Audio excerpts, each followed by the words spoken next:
Assalamualaikum warahmatullahi wabarakatuh.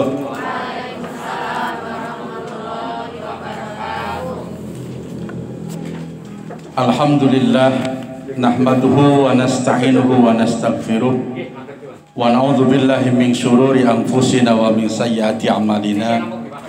May yahdihillahu fala mudhillalah wa may yudlilhu fala hadiyalah.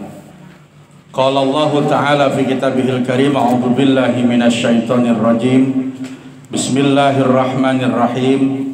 Yarfa'illahu alladhina amanu minkum walladhina utul ilma darajat. Wa qala Allah Ta'ala aidan, man a'rada an dzikri fa inna lahu ma'isyatan dhanka wa nahsuruhu yaumal qiyamati a'ma. Wa qala Nabi sallallahu alaihi wa alihi wasallam, man salaka tariqan yaltamis fihi ilman sahalallahu lahu tariqan ilal jannah, amma ba'du. Yang sama-sama kita hormati sahibul bait, tuan rumah yang punya majelis, Bapak Haji Dwi beserta Ibu Hajah Titi. Tapi nggak pakai T belakangnya.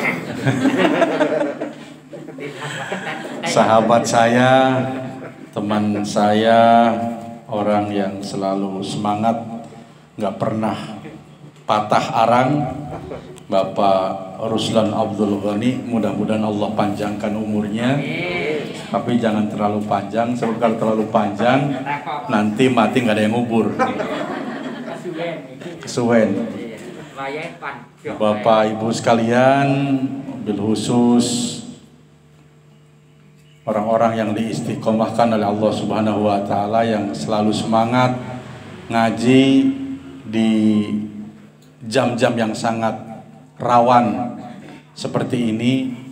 Insya Allah tetesan keringat yang mengucur dari tubuh ibu sekalian, setiap tanah yang diinjak datang ke sini, setiap langkahnya pasti dan pasti nanti akan menjadi saksi di akhirat kelak, dan akan memberatkan timbangan amal kebaikan kita semuanya. Amin ya rabbal alamin.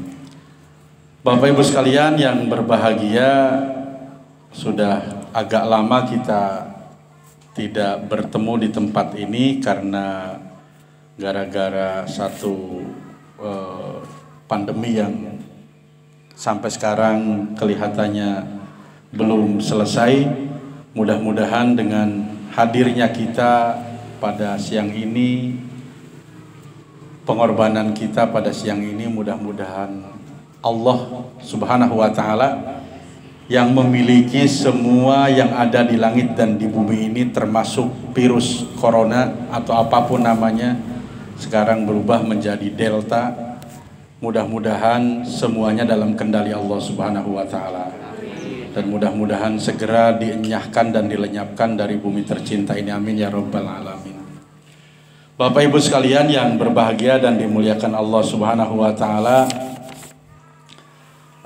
pada siang ini saya akan cerita ringan, cerita-cerita para sahabat, hikayatus sahabat. Salah satunya saya tertarik dengan salah satu sosok sahabat Nabi Shallallahu Alaihi Wasallam, dan ini sebenarnya saya mau sampaikan di Masjid Bahrul Ulum. Terhubung saya 2 minggu ini kurang sehat, jadi alfa dan tidak sempat menyampaikan, maka rezekinya ibu-ibu sekalian untuk mendapatkan cerita ini lebih awal daripada bapak-bapak yang ada di masjid.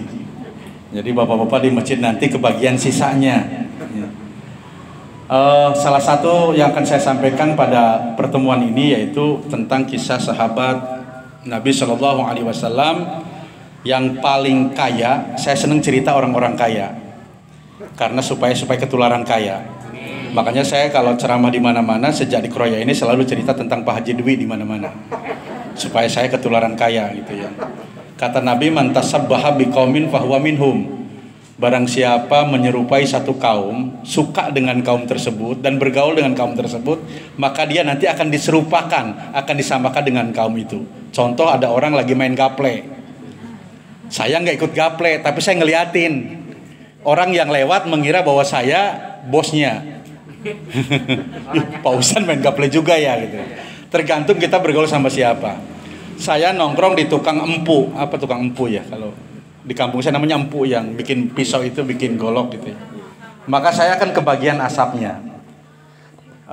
Saya bergaul dengan tukang minyak wangi, maka saya akan tercium wanginya. Maka kita pun ketika suka bergaul dengan orang yang sukses, orang yang kaya, insya Allah kita akan ketularan kayanya. Minimal kayak kancane wong sugih, ya minimal kancane di sini. Kok tuli-tuli tadi wong sugih temenan nggih. Makanya saya kadang-kadang nggak ada acara, nggak ada urusan, nggak ada kepentingan, saya sengaja sama istri main ke tempatnya Pak Haji Dwi. Kadang-kadang ngobrol sampai jam 12 malam gitu Pak Haji ya. Mungkin kalau di Bekasi udah diusir saya karena rumahnya nempel kalau di Bekasi gitu. Ini karena rumahnya jauh, meskipun saya ketawa kenceng nggak kedenger sama tetangga. Cuman kangen saja, pengen ngobrol saja dan sebagainya. Dan Bapak Ibu sekalian, jadi cerita tentang Abdurrahman bin Auf. Beliau ini adalah di antara sekian sahabat yang paling kaya. Sebab sahabat ini ada yang kaya banget, ada yang miskin banget. Ada yang kaya banget, diantaranya Utsman bin Affan, itu kaya. Umar bin Khattab, sejarah mencatat jawara pilih tanding, jagoan, paling ditakutin, padahal dia juga orang kaya. Sampai kekayaannya ketika dia meninggal dunia 70.000 properti. Jadi punya 70.000 perumahan. Itu kalau dikalikan rupiah banyak sekali. Utsman bin Affan rekeningnya sampai sekarang masih berjalan. Okay? Nah ini saya mau menceritakan Abdurrahman bin Auf. Jadi Abdurrahman bin Auf ini waktu di Mekah sebelum hijrah itu masih orang terkaya, sahabat terkaya. Begitu hijrah ke Madinah, dia meninggalkan seluruh kekayaannya. Saking kayanya waktu di Mekah, kampaknya saja itu terbuat dari emas.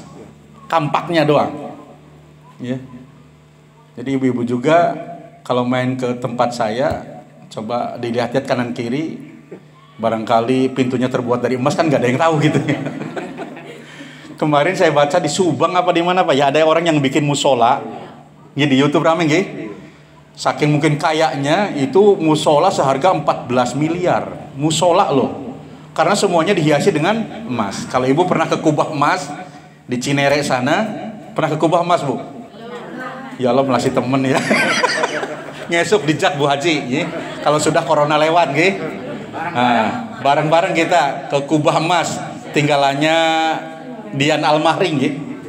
Seorang pengusaha kaya, itu semuanya dilapisi emas, sambil wisata rohani lah, mampir ke Dian Al-Mahri masjidnya, itu dilapisi emas semua kubahnya. Nah, Bapak Ibu sekalian, ini Abdurrahman bin Auf ini saking kayanya, kampaknya terbuat dari emas. Tapi begitu hijrah ke Madinah ikut sama Nabi, semua ditinggalkan, miskin kembali. Setelah nyampe ke Madinah, Rasulullah SAW mempersaudarakan, mempertemukan Abdurrahman bin Auf dengan orang kayanya Ansor di Madinah, di Yathrib. Jadi orang kaya dipertemukan dengan orang kaya. Setelah ngobrol, kata orang kaya di Madinah ini, saya tahu dan saya dengar tentang kehebatan ente ketika di Makkah. Ente kaya raya, sukses. Sekarang Anda miskin ketika mengikuti Nabi hijrah ke sini. Sebagai orang yang kaya di sini di Madinah, sebagai pedagang, saya pengen menawarkan kepada Anda, wahai Abdurrahman bin Auf, satu, saya punya istri 2. Silahkan pilih dari 2 istri saya ini siapa yang paling senangi. Saya ceraikan, silahkan dinikah sama ente. Itu saking solidernya sahabat dengan sahabat.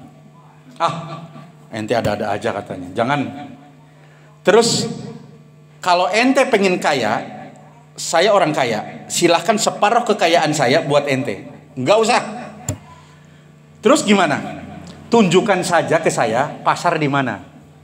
Cuman jaluk pasar tok nginti. Padahal saya pertama datang ke sini udah tahu saya pasar di sana. Cuman untuk belanja. Pasar Proya, pasar mana? Oke, saya tunjukin. Ditunjukin lah ke pasar, diantar. Ada satu-satunya pasar di Madinah waktu itu, pasar Ukaz, dikuasai oleh Yahudi. Pedagangnya Yahudi semua. Setelah ngelihat transaksi, banyak kecurangan, timbangan diberatkan, ukuran dilebarkan, dipanjangkan. Waduh, Kata Abdurrahman bin Auf, ini nggak beres ini. Banyak sekali pelanggaran-pelanggaran jual beli yang dilanggar oleh orang-orang di sini. Terus gimana Abdurrahman? Nah ini depan pasar ini ada tanah kosong. Ini punya siapa? Punya saya. Wah kebenaran. Kalau begitu kita bikin kapling-kapling ini. Bikin pasar tandingan. Nanti nggak ribut, izin dulu sama Rasulullah. Diizinkan sama Rasulullah di kapling-kapling.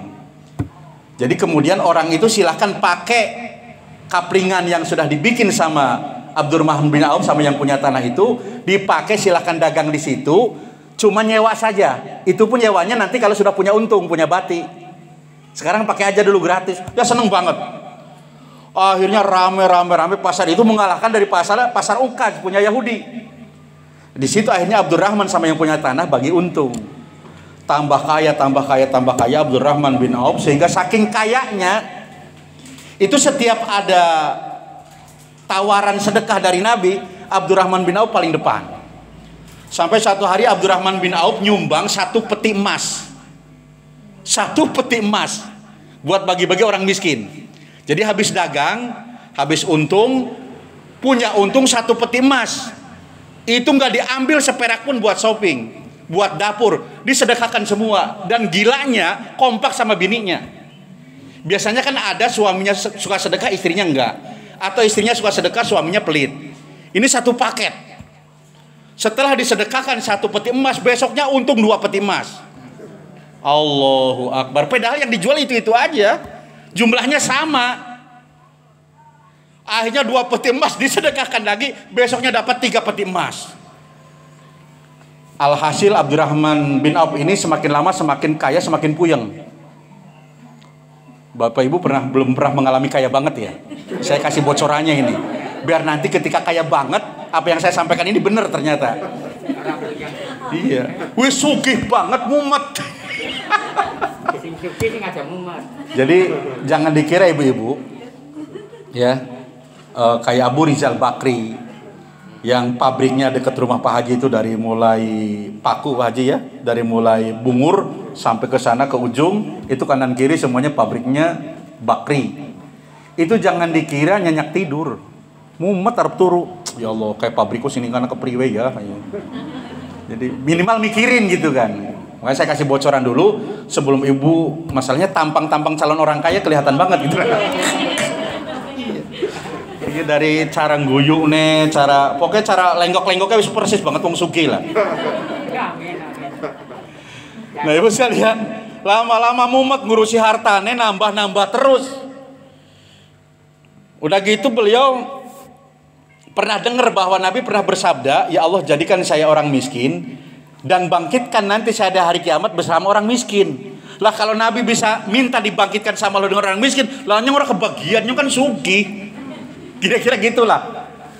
Nah, hanya Allah Subhanahu wa taala, oleh karena itu hartanya mulai dihabisin tuh, Bu. Pokoknya dihabisin, punya apa dihabisin. Pokoknya kalau kedenger ada order dari Nabi sedekah, dia paling duluan. Nah, suatu hari mau perang Tabuk. Perang Tabuk kebenaran harus meninggalkan Mekah. Jadi Abdurrahman bin Auf ini selain kaya tukang perang. Hampir dalam semua perang yang terjadi melawan orang kafir, Abdurrahman bin Auf jadi jagoannya. Bahkan di perang Uhud ketika umat Islam mengalami kekalahan, itu Abdurrahman bin Auf terkena 21 luka tusukan pedang. Giginya di depan tanggal jatuh, yang kembar ini gigi atas 2 itu, ya. Kemudian kakinya pincang. Jagoan, selain kaya, jagoan. Mau perang, padahal sugih banget. Nah, ketika mau perang Tabuk, kata Rasulullah, siapa yang mau nyumbang nih perang Tabuk butuh dana banyak. Masalahnya kita harus keluar kota, jauh dari kota ini, dari Madinah. Kemudian juga kita harus meninggalkan banyak uang, banyak logistik di Madinah karena musim panas. Akhirnya Abdurrahman bin Auf tampil. Ya Rasulullah, saya nyumbang 200 uqiyah. Uqiyah emas. Jadi 1 uqiyah ini sama dengan 1 on. Berarti 200 on. Jenengan pernah punya emas 200 on? Hah? Iya, yang 24 karat atau yang 22 karat. Duetan sing sekarat. Arab modar. Nah, ini 200 uqiyah. Kemudian menyumbang lagi kurang lebih 2.000 dinar atau 8,5 M. Allahu Akbar. Sampai para sahabat, Abdurrahman bin Auf nyumbang akeh banget, mesti bangkrut duit entong. Sahabat bisik-bisik biasalah, kayak kita juga begitu gitu kan. Kayak duit entong kabeh, kayak rasa kenal gue kepriwe Abdurrahman bin Auf masa diwehna kabeh. Itu saking kepengen miskin, Bu. Ada orang mati-matian pengen miskin. Lah kita pengen kaya mati-matian orang sugi-sugi. Ya Allah, ini orang kepengen miskin luar biasa. Jangan benar-benar kepengen miskin ini. Berharap dengan dia nyumbang banyak miskin, betul-betul miskin. Allah Karim. Akhirnya udah gampang cerita, selesai pulang Tabuk, perang Tabuk pulang, termasuk Abdurrahman bin Auf ikut pulang karena ikut perang. Nah, karena tentara-tentara yang dikirim perang oleh Rasulullah, sahabat-sahabat ini meninggalkan pohon kurmanya. Kekayaan orang Madinah di Mekah itu pohon kurma. Jadi salah satu andalan bahwa orang ini hebat, status sosialnya tinggi, kaya raya. Kalau di kita standarnya punya supermarket, punya rumah sakit, punya PT. Nah, kalau di Madinah, di Mekah punya kebun kurma banyak. Nah, orang-orang yang perang dan meninggalkan kebun kurma pulang lagi setelah perang, itu kurmanya pada busuk hadirin, karena nggak sempat dipetik. Jadi waktunya panen nggak dipanen, ya pasti busuk. Akhirnya jatuhlah harga kurma karena busuk, orang laku. Digawaning dia orang bayar, orang asing tuku. Kata Abdurrahman bin Auf, kesempatan saya untuk jadi orang miskin. Semua hasil panen satu Madinah diborong semua sama Abdurrahman bin Auf dengan harga kurma normal. Saking banyaknya yang dibeli, akhirnya hartanya Abdurrahman bin Auf betul-betul habis hadirin. Pulang ke rumah, alhamdulillah, anyong jadi melarat. Saya nggak kebayang tuh ada orang begitu ya. Jadi melarat kok alhamdulillah gitu kan. Senengnya minta ampun Abdurrahman bin Auf. Dadi wong miskin, seneng banget. Gampaning cerita, datanglah orang Yaman. Ngertos Yaman buatan jenengan? Mujur ngidul mendingan. Yang belum tahu ngana, Yaman, Hadramaut, tempatnya Habib Umar. Ya. Datang utusan dari Yaman. Ini orang Yaman ini cerita bahwa di Yaman sedang ada penyakit aneh, penyakit menular, di mana tidak ada obatnya. Menurut hasil penelitian, obatnya sing bisa ngobati penyakit gue yaitu kurma busuk.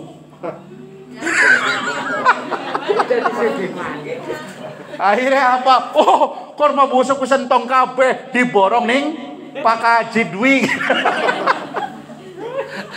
Akhirnya diuberlah ke rumahnya Abdurrahman bin Auf. Itu kurma mau dibuang berapa ratus, berapa ribu ton. Ditekani wong Yaman, aja dibuang Kang, ki lagi dibutuhna ning negarane nyong. Wong bisa pada mari penyakit satu negara angger mangan kurma kiye. Lah terus kepriwe? Tak tuku 10 kali lipat hargane. Ya ora sugih tok 10 kali lipat.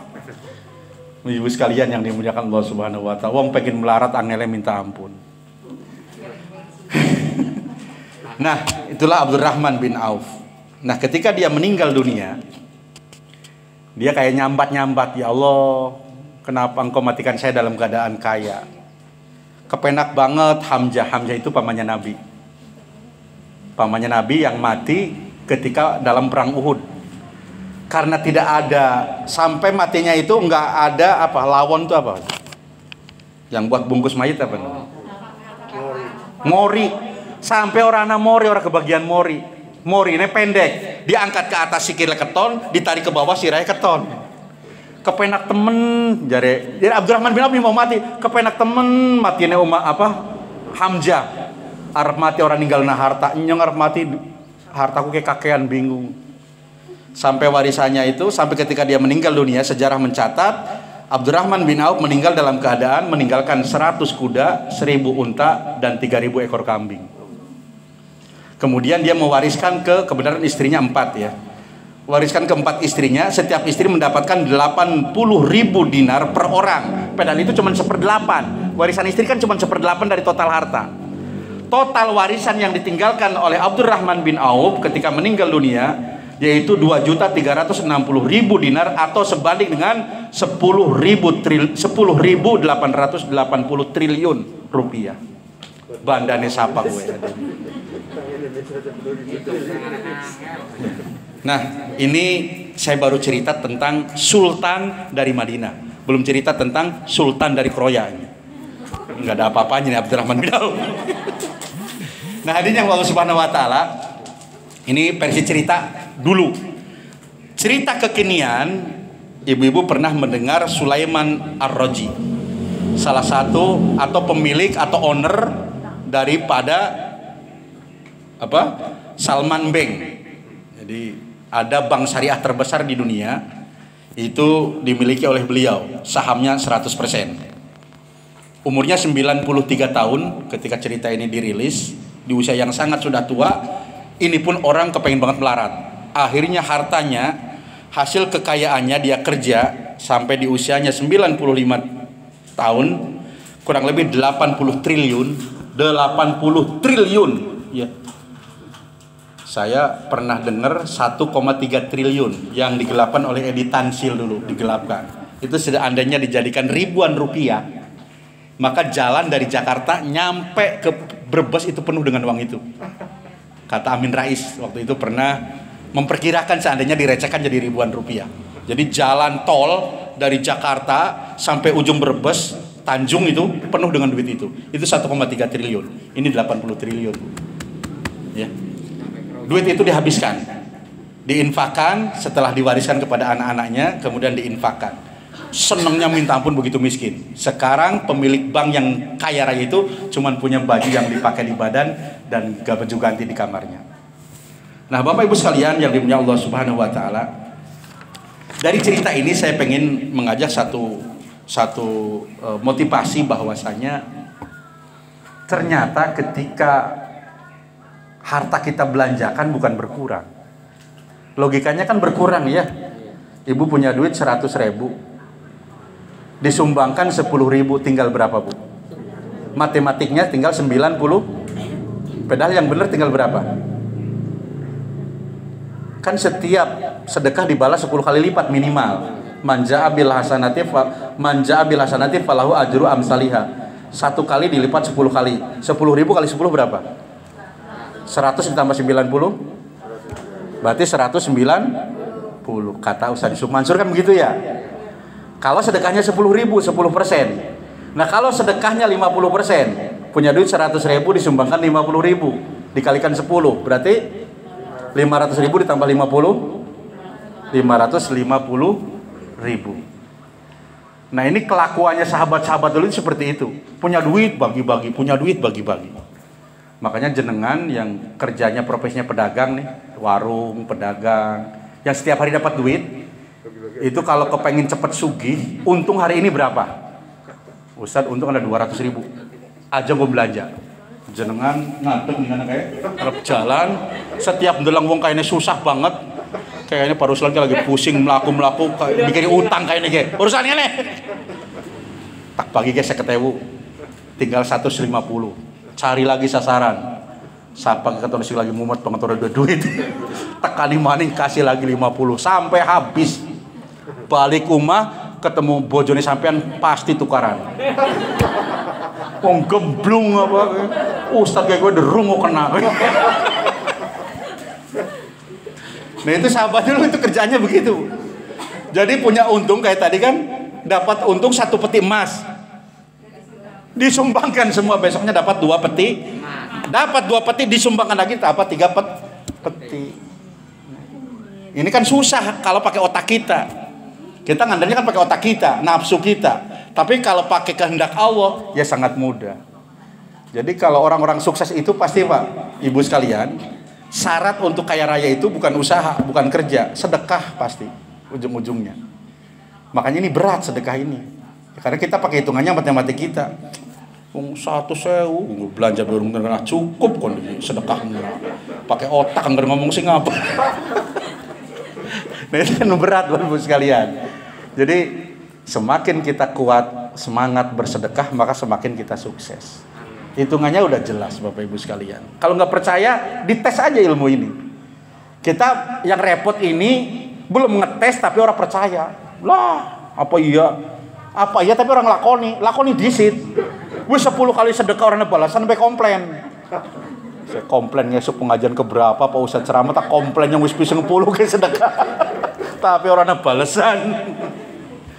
Nah, komplainnya jangan ke saya, komplainnya ke Allah langsung, ya Allah yang ngendika kan gitu. Di semua ayatnya Allah yang berfirman. Hadisnya jelas. Apa hadisnya? Mana koso malun min sadaqatin bal yajdad kata Nabi, orang bakalan kurang hartane wong tukang sedekah tapi nambah nanti ping telu. Kanjeng Nabi ngomong nambah bertambah. Masa Nabi bohong? Gimana nggih? Permasalahan cuma tester aja kita. Ayo kita tes ya. Ini es teh buatan Bu Haji katanya manis atau tidak, sebelum saya tes belum tahu. Makanya saya tes dulu. Enak apa ora jajal. Nah, setelah dites ternyata benar. Cuman kurang manis dikit. Nah. Bakso ngapa sing enak tuh? Trubus. Jare enak. Beda karo liyane. Wis tau mah jajal urung-urung lah ngomong tok. Jajal bener apa ora? Ternyata bener enak. Taunya enak setelah jajal. Ya urung jajal wis ngomong ora jelas. Kenapa nggih? Jajal disit. Sehebat apapun bacaan kita, suka sholawat, suka zikir, pengen banyak duit, kalau nggak ditambah sedekah, nonsen. Senjata utamanya sedekah, sholawat dan lain-lain buat dorong lebih cepat lagi ya diri. Tes aja, ibu sekalian. Ya. Ya, kalau tanya testimoni ke Pak Haji terlalu banyak testimoninya, terlalu banyak ceritanya lah. Udah ngalami sendiri. Setiap hari Sabtu Pak Haji ngadain ini. Perlu kita dikasih snack. Apakah berkurang hartanya dia? Enggak, bisa lihat. Semakin berkah. Makin berkah, makin sehat. Yakin wallahi busung sekecamatan. Aja dewe kan busungnya sekecamatan. Anak batire. Nggih, masyaallah. Bapak Ibu sekalian yang dimuliakan Allah Subhanahu wa taala. Jadi sedekah ini ternyata tidak hanya sekedar kita bikin banyak duit atau rezeki gampang, ternyata juga tadfa'ul bala, nolak bala hadirin. Jawa Timur sejak sebulan yang lalu udah geger. Ada potensi gempa bumi berkekuatan 8,7 atau semacam Aceh. Dan akan mengakibatkan gelombang naik 30 meter atau 29 meter. 8 kabupaten di Jawa Timur. Dan potensinya tidak hanya Jawa Timur, sampai ke Cilacap, Jawa Tengah. Ini sudah diramalkan lebih dulu dibandingkan Jawa Timur. Siapa yang bisa merubah tanah yang retak? Ini kan tanah di bawah kita itu vulkanik, tektonik itu udah retak, udah geser-geser. Yang paling aman tidak terkena gempa itu cuma Kalimantan. Semua Jawa ini sangat potensi. Potensi itu kemungkinan terjadinya 99,9%. Cuman belum bisa diprediksi kapan terjadinya. Secara ilmu nggak mungkin nggak terjadi. Yang ini hasil penelitian, bukan hasil penelawangan dukun, tapi penelitian, validitasnya tinggi. Tidak ada satupun ilmu teknologi yang bisa menghambat ataupun menyatukan si tanah-tanah itu supaya tidak geser. Siapa yang bisa menghambat? Siapa yang bisa menyatukan kembali? Ya Gusti Allah yang punya tanah. Bagaimana caranya? Salah satunya banyakin sedekah, ibu sekalian. Supaya apa? Seandainya itu pun terjadi suatu hari nanti, kita termasuk orang yang diselamatkan oleh Allah Subhanahu wa ta'ala. Karena sedekah ini akan menghambat bala. Saya masih ingat sama istri waktu itu 5 tahun yang lalu kali ya. Masih di Jakarta, tinggal di Bekasi. Ketika isi pom bensin mau ke Jakarta, ngisi bensin di Jatilawang, ada pom bensin itu sebelah kiri yang besar sekali.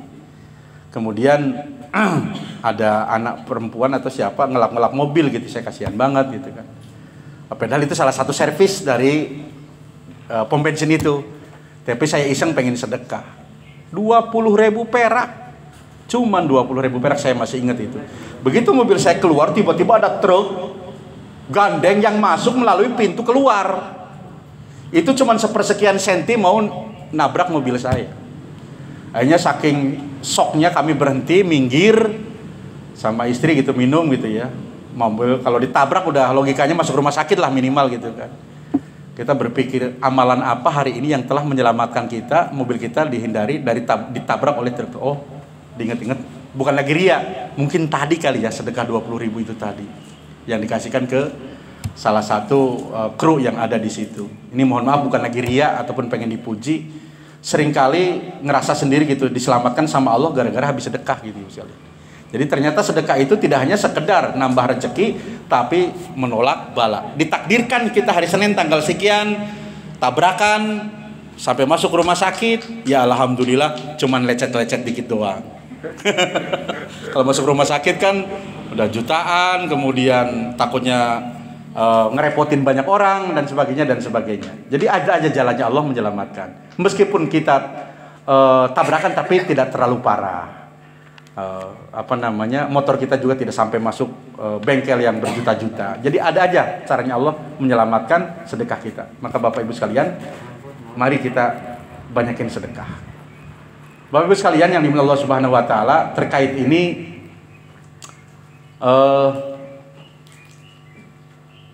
Pak Haji dan Bu Haji telah menyiapkan rumah yang kami tempatin ini adalah buat ngaji.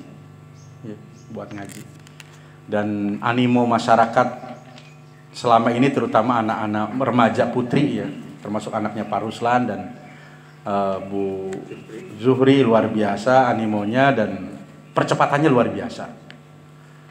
Percepatannya luar biasa sesuai dengan cita-cita saya sama Pak Haji dulu. Saya pengen bermimpi orang Karangmangu terutama dari sinilah ke sana gitu, orang Karangmangu jadi Sabah ya. Semuanya anak-anaknya nanti itu hafal Quran semua. Cita-cita saya itu hari-hari yang saya pikirkan sama istri itu bagaimana anak-anak ibu itu begitu masuk kuliah itu udah hafal Quran semua gitu ya. Tanpa harus mesantren. Dan kelihatannya itu sudah ada. Saya melihat anaknya Bu Zuhri, si Pindi sama si Pina, kemudian satu lagi siapa? Yang depannya Bu Asna itu yang Hasna itu saya masih ingat ketika si Pindi sama si Pina ngaji, dia terpukau gitu dengan bacaannya. Waktu itu dia mohon maaf belum bisa, tapi kesini saya kaget deh. Itu siapa yang baca Quran? Hasna. Ya Allah, kok sudah mirip banget Pindi gitu kan, sudah mendekati sekali gitu kan. Nah, jadi saya kepengen sama istri tidak hanya anak-anak ibu itu bisa baca Quran dengan fasih, tapi hafal Quran 30 juz. 30 juz. Alhamdulillah kemarin 2 minggu yang lalu mantan santri saya di Tambun sama orang tuanya dianterin ke sini. Anip tadi ya yang kecil itu lulus SD, pengumuman udah selesai, sama bapak ibunya nggak boleh lanjut sekolah dulu, suruh di sini dulu 1 tahun untuk khusus menghafal Al-Quran. Jadi pagi, sore, siang, malam dikontrol sama Bu Ustadz sama istri saya. Alhamdulillah itu sehari itu berapa? 1 halaman ya. Sekarang baru 2 minggu sudah hampir 2/3 juz. Jadi 1 juz kurang seperempat hafalannya. 1 juz kurang seperempat. Padahal target kita 1 bulan 1 juz. Itu sudah melampaui. Itu. Ya. Karena apa? Dikontrol terus. Alhamdulillah imbasnya juga anak saya juga subhanallah. Hafalannya si Fatan ini semakin cepat. Yang tadinya cuma satu halaman, halaman itu dibagi 2. Sekarang 1 halaman lebih ya. Karena apa? Hari-harinya Quran. Saya berangkat ke sini aja berdua itu di depan rumah lagi stor-storan berdua tuh Hanif sama Fatan ini. Nah, saya kepengin ya, Pak Haji dan Bu Haji sudah mengorbankan rumah itu untuk ngaji ya. Sebenarnya tanpa saya minta bantuan ibu-ibu atau yang lain, saya bisa aja Pak Haji tolong bikinin tempat buat anak-anak ngaji. Cuman kan nanti yang masuk surga dia doang sama Bu Haji. Nah, sementara kita di emperan surga begini-begini. Melasih banget. Kenapa orang bisa melebu? Diborong KB sih. Kepenak wong sugih kayak kue, Bu. Jadi mohon maaf nih Pak Haji, saya buka ya. Semua kebaikan, semua bacaan, semua huruf, semua ayat, semua hafalan yang dihafalkan oleh santri-santri kami, itu pahalanya mengalir ke dia sama istrinya itu. Padahal yang ngajarin saya sama bini. Tanpa mengurangi pahala kami tentunya. Itulah orang ahli sedekah itu pemborong pahala, hadirin. Pemborong pahala itu orang ahli sedekah. Karena apa? Tidak mungkin itu ada orang ngaji, tidak mungkin ibu-ibu ngaji kalau nggak ada yang nyiapin tempat. Betul apa betul? Makanya paling duluan masuk surga tuh dia. Besok sarungnya tak ganduli masa orang. Jadi saya itu sama istri pengen bikin camp nih, liburan nih sebenarnya. Kan ada waktu liburan 2 minggu atau 3 minggu ke depan ya. Tadi saya habis bagiin rapot di itu, keluhan orang tua ke saya, wali kelas. Aduh Pak, anak saya main mulu, daring, boro-boro bu, bocah laut, pinggir laut, wajah habis kerucil-kerucil. Boro-boro dikasih tugas absen, be orang nongol. Kondisi kayak begini nggih. Boro-boro ngapal Quran. Sing ana mainan HP, warung nongkrong di warung, sing ana wifi ini bere cuman 2.000 tekan esuk. Mau ke warung banget gue. Kadang-kadang kalau saya lewat jam 12, jam 1 ada anak masih mainan HP, masih di warnet. Kayak wong tuane kok bisa turu angler kayak gitu loh. Anaknya hilang nih, orangnya nih ngumah, kok bisa tidurnya nyenyak di rumah. Itulah tantangan ibu sekarang, gini apa nggih? Maka saya sebenarnya kepengen banget di liburan ini 3 minggu ke depan ini bikin camp Quran. Bagaimana 3 minggu dapat hafalan banyak anak-anak ini yang sudah bacaan Qurannya bagus. Iya. Sebab banyak juga program, ada di Cirebon, ada di mana-mana, mahal. Kemarin saya search di Google, pengen hafal 1 juz dalam waktu 2 minggu yang ada ya, yang di Kuningan itu. 1 minggu 2 juta rupiah, Bu. Ya Allah, orang temen 2 juta. Seminggu tinggal di tempat, nggak pakai HP, nggak boleh ditengok. Anak ini targetnya 1 juz 1 minggu. Berarti 24 jam digojlok terus, hafalannya dikontrol terus. Tapi bayarnya 2 juta. Larang temen ya, gitu kan. Nah, makanya saya punya ide. Kita bikin di rumah. Tapi kalau bisa ada tempat khusus lah buat anak-anak itu senderan atau apa. Sebab posisi rumah Pak Haji ini kan saya buka pintu, kan 3 pintu itu kan anak ngaji gitu kan. Kadang-kadang saya lupa gitu, orang sarungan, metu. Nanti bocah pada Melayu kan repot di urusannya. Nah, jadi ada tempat yang sederhana lah buat ngontrol hafalan anak ini. Jadi anak ini nggak pulang, Bu. Nggak pulang, jadi dianterin sama ibunya makannya.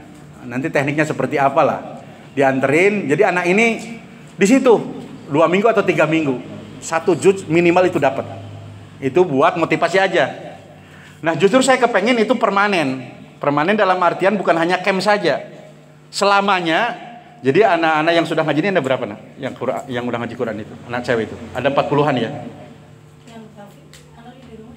Ada 40-an anak ini. Ini anak ini mumpung ini masih daring ya. Daring artinya anak-anak ini tiap hari gak ke sekolahan. Supaya otaknya ini Qur'annya nempel harus dikontrol.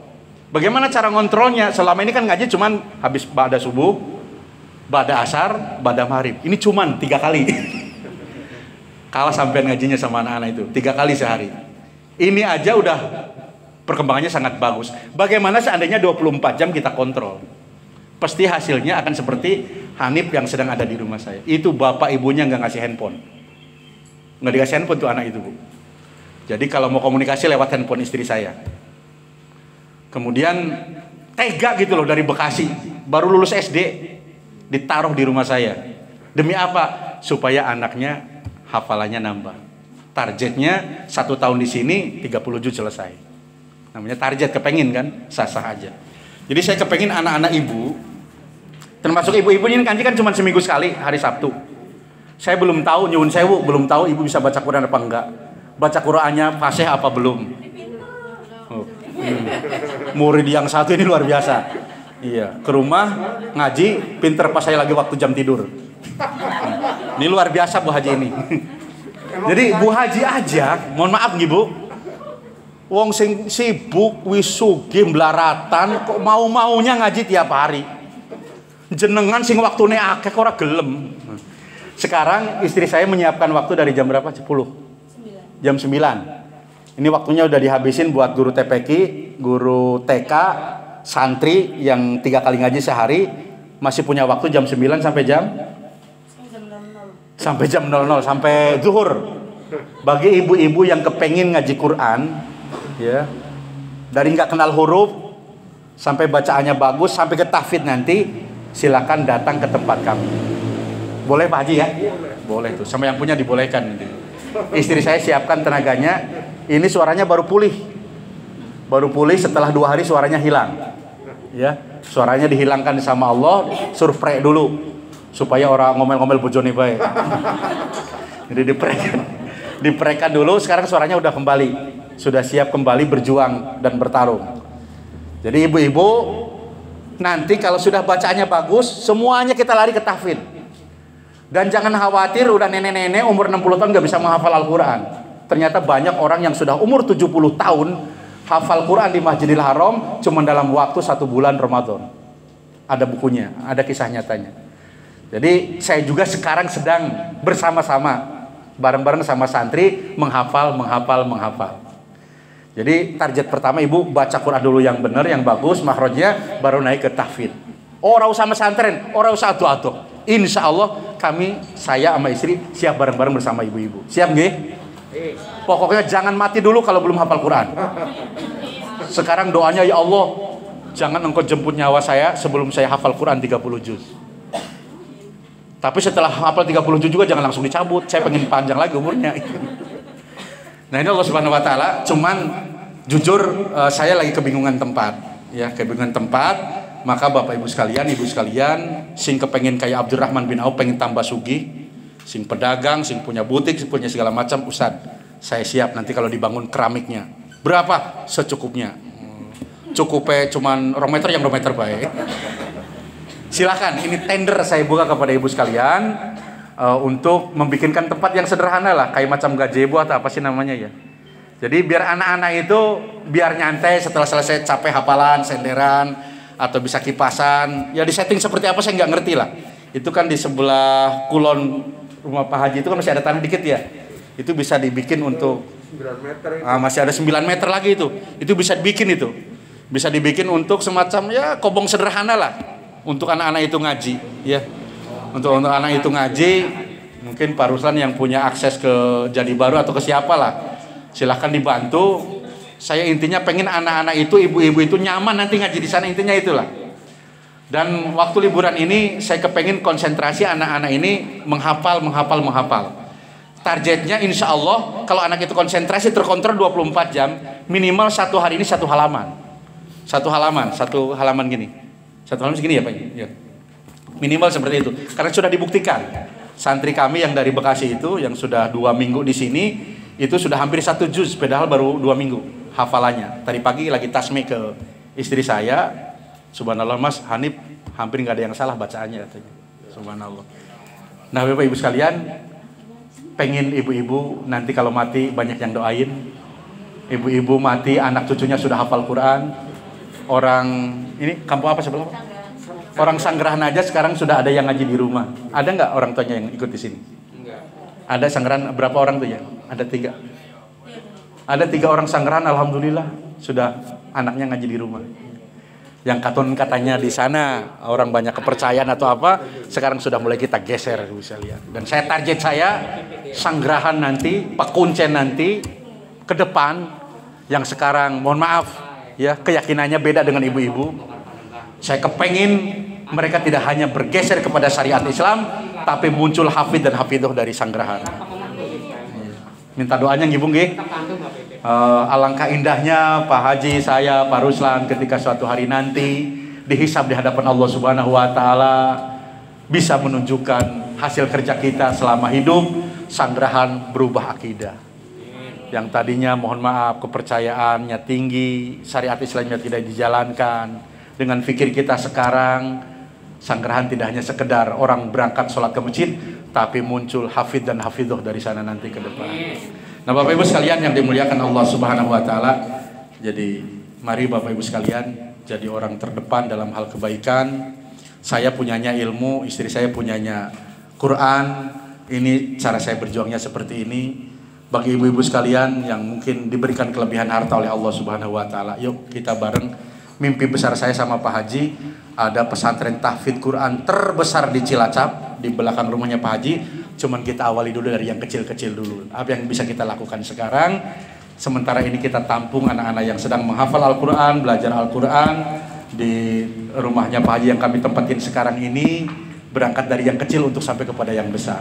Kalau ujuk-ujuk besar kita bangun dengan harga sekian miliar, nanti pada kaget. Orang kepenak lah Pak Haji ya. Karoliane, mau disangka sombong. Kayak wong anyar gawe pesantren nganti 20 miliar, kan jadinya sombong, saya nggak enak gitu loh. Jadi kita yang kecil-kecil dulu lah. Sing krecek-krecek dulu lah. Ya. Kecil-kecil nanti kan akan jadi besar gitu.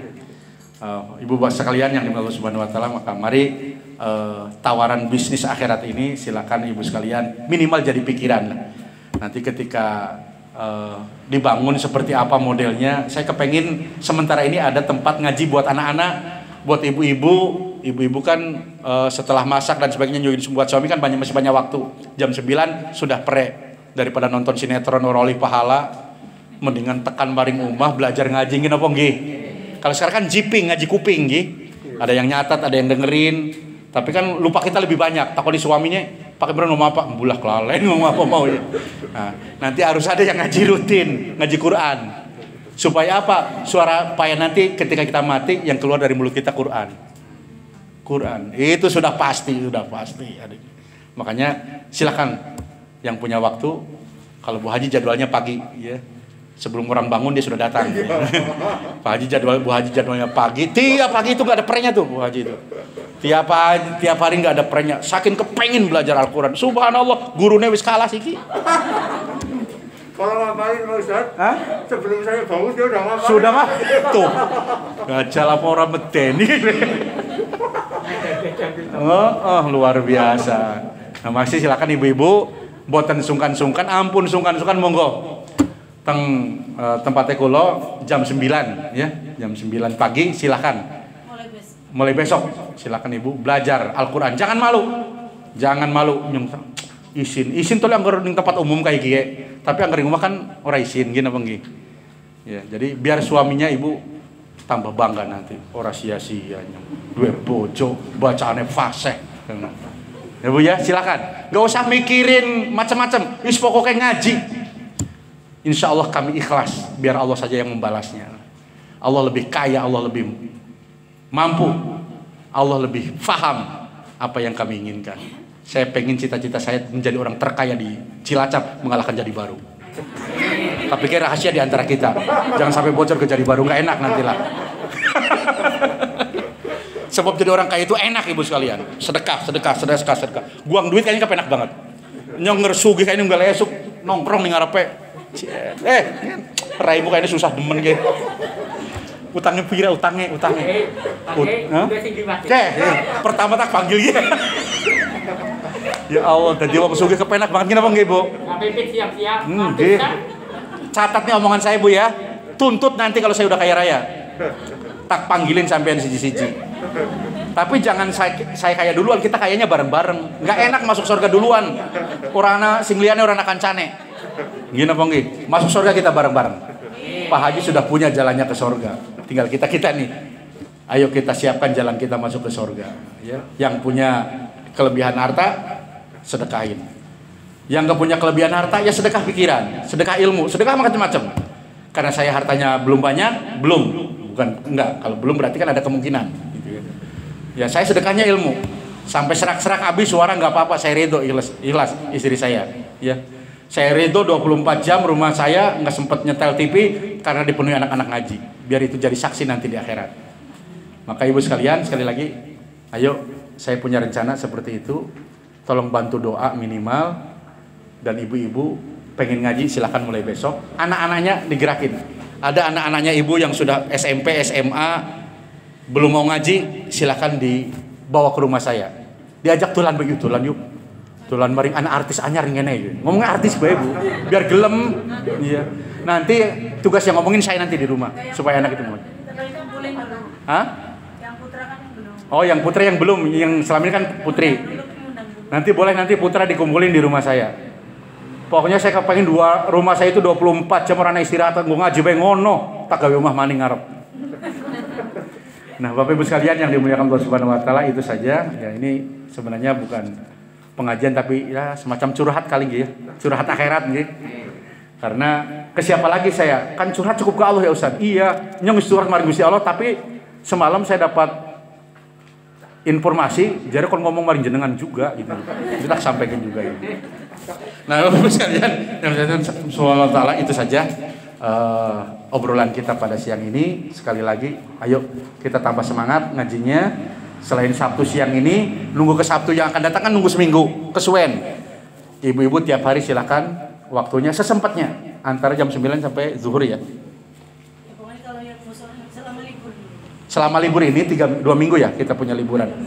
Selama libur ini, minimal selama libur ini silakan ibu-ibu manfaatkan waktu libur kami ya.